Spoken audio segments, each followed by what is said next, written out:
Well, first, New York City Mayor Michael Bloomberg went after your cigarettes and then your supersized soda cans. Now he's telling so-so students that college might not be worth the cost. During his weekly radio program, Mayor Bloomberg made a push for technical and trade schools, saying that the jobs they train you for pay nicely in the short run and can save your pocket from the burden of student debt in the long run. People who are going to have the biggest problem are college graduates who aren't rocket scientists, if you will, not at the top of their class. Compare a plumber to going to Harvard College.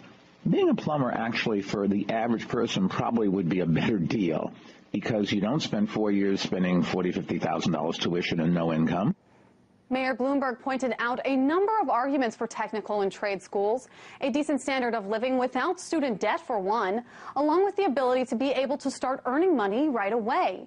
And a bachelor's degree does not guarantee either a job or higher wages in a tough market like this.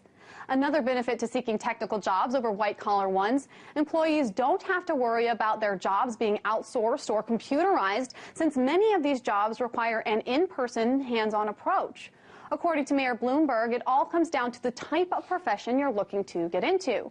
Electricians, janitors, and mail carriers, for instance, might not need that degree in order to earn the same wages as their college-educated counterparts. In fact, in 2012, carpentry workers who have a bachelor's degree made less than those without one. Mayor Bloomberg also pointed out that plumbers make a decent wage. The median pay for plumbers is $47,000, with the top 10% earning around $79,000. A recent U.S. Census Bureau study might support that claim. That's because only 62% of people with college degrees are in a job that requires that degree. And of those, only 27% of them currently work in a field related to their degree. Meanwhile, mounting student debt has concerned economists that the U.S. is on a verge of the full economic crisis. According to the U.S. Federal Reserve Bank of New York, the number of students who are 90 days or more delinquent on their student loans has risen to 11.7% this year. That's up from 8.5% in 2011. Now, if we include the number of people who have chosen to defer their payments, that number actually rises to 30% of college attendees. Meanwhile, a new forecast from the Congressional Budget Office says that the federal government will profit $51 billion off of student loans. Today, the average student debt is about $26,600 over the course of a college experience.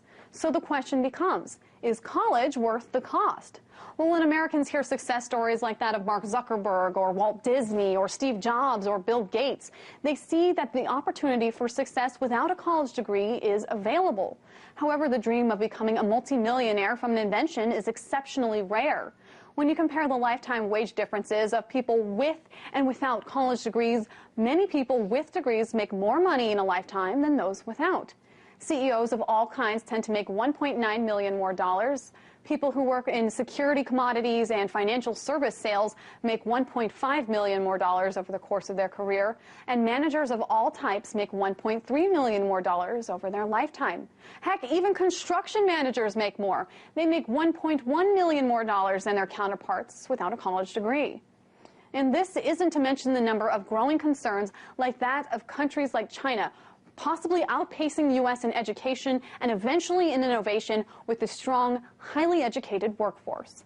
But with statistics like the fact that the U.S. student debt now totals over $986 billion and the threat of student interest rates going from 3.4% to 6.8% in July 1st, many prospective students are thinking twice before putting all of their money into one graduation cap. In Washington, Megan Lopez, RT.